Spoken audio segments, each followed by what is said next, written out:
you wanted, but there was a lot of good things that came on. Once Raúl jumped onto the field, it really looked like a different team, and it looked very forward and very attacking. Am I wrong in that assessment, or is that something that you also saw? I thought Raúl come out and did very well. Sparked the team. You know, the decision to start or not start him was because he had a little bit of a rib injury from the LAFC game.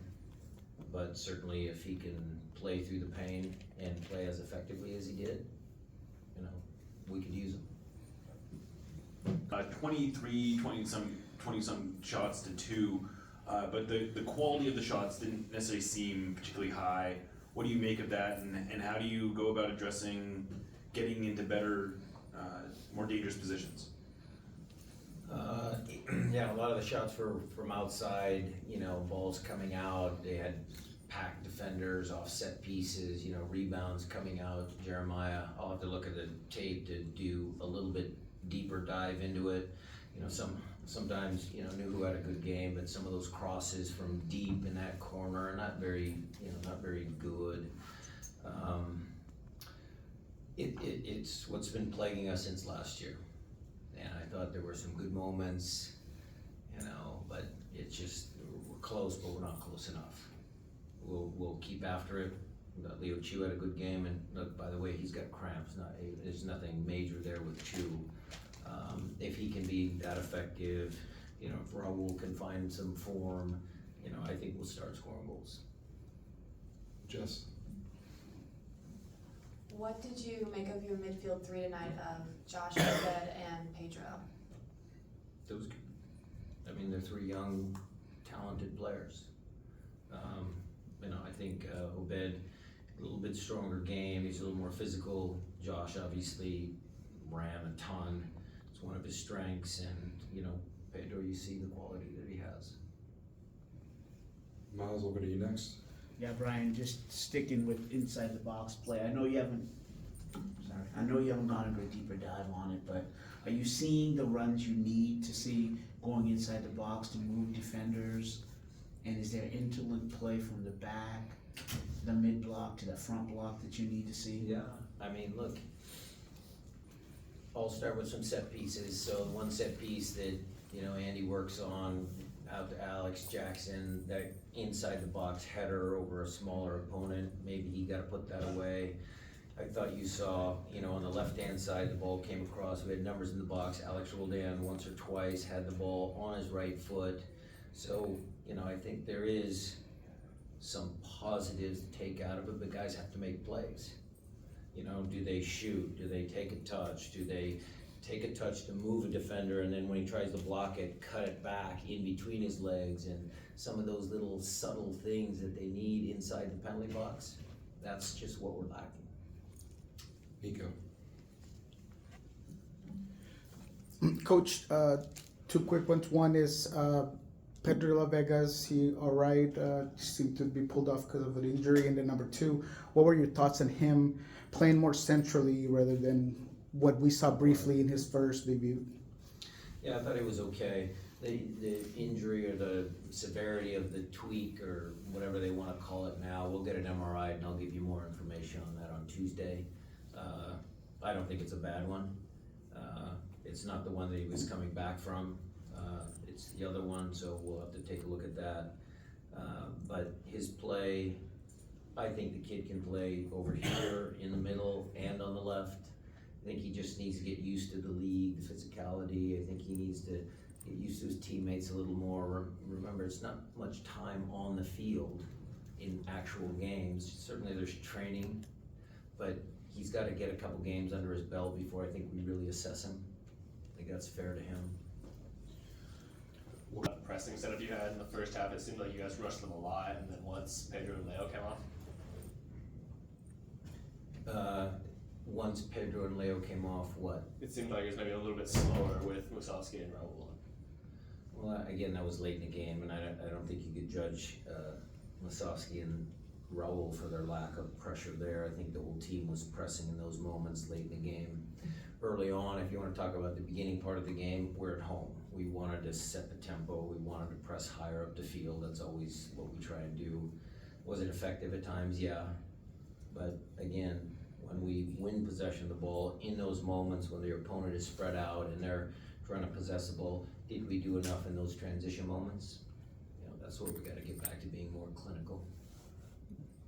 In the second half, Raúl appeared to be visually frustrated with some of the passing decisions from the wing. Do you feel like there's a bit of a disconnect from wing to striker in this 4-2-3-1 formation? No, if you're talking about some of his frustrations of not getting the ball, that's happens to a lot of players in a lot of different leagues and a lot of different, you know, situations. Raúl wants the ball because he was motivated when he came on the field to help his team win. So, you know, some of that body language goes on. I mean, players, if they don't get the ball, their head goes down or, you know, stuff like that. But there's no frustration within the group. They're pretty solid. Anybody else on the, yeah, we'll just pass it right here. Coach, what are your thoughts on Atencio's play tonight, especially connecting with Pedro and Chu? And I noticed he seemed to come up towards Chu's position a couple times near the end of the game after Chu came off. Was that something you had planned on in that event, or? No, again, the end of the game is you know, a little bit hectic, I would say. And Josh was just doing whatever he could to try and win the game. Josh is a super talented kid. He's got a bright future, but some of the things he needs to work on are his, you know, just his game awareness. Where we put him in the field might actually not be his best position as a double pivot. I mean, he's got so much range and his ability to run by people. So we'll look at that for the future when JP comes back, and we'll see what we can do. A little bit more about how you guys felt on the bench for him.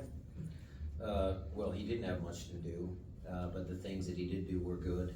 You know, there was the one time where he, you know, waited a little too long. He had to kick the ball out of bounds. I think that comes with a little bit more game, you know, game experience. But Andrew is a super talented goalkeeper, and he's enjoying himself right now. He's all smiles in there because we made a point out of it. Somebody in the back, way back there, reminded me of that stat, and getting a clean sheet at home certainly is one of the positives of tonight. I kind of want to go back to my question about the midfield three. Can you talk about some ways they stepped up tonight with the absence of JP and Albert? Well, they're all, okay, so comparing them, you know, it's a little tough sometimes because Obed, Josh, they're different than, you know, JP and Albert, who we've had there in that formation. You know, Pedro for Albert, they're just different players. I think the games will, you know, kind of dictate what you see, but if you're asking me if Obed and Josh did their jobs, absolutely. Did Pedro come on and, you know, do the things that he's capable of? Yes, in certain moments, for sure. And, you know, when Albert and JP come back, they're gonna certainly add their stamp and their style to games as well. Would you say the three of them worked well together tonight? Yeah, absolutely. Yeah.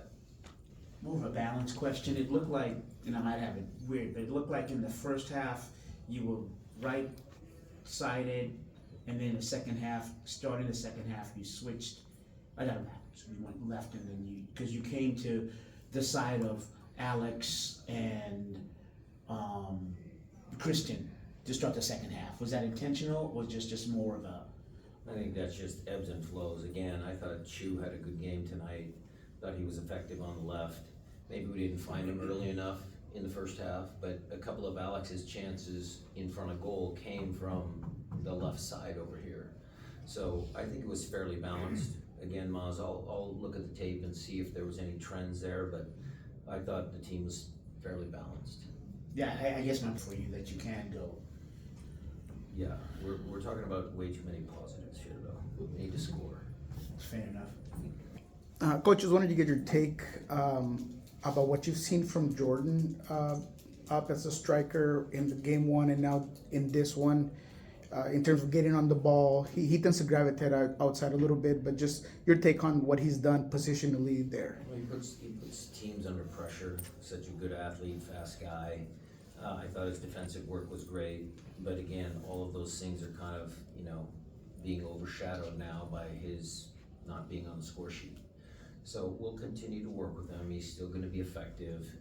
Let's see about De La Vega's injury, I might look at Raúl and Jordan together and let's see what that looks like. So it's a work in progress, but Jordan puts everything into the game.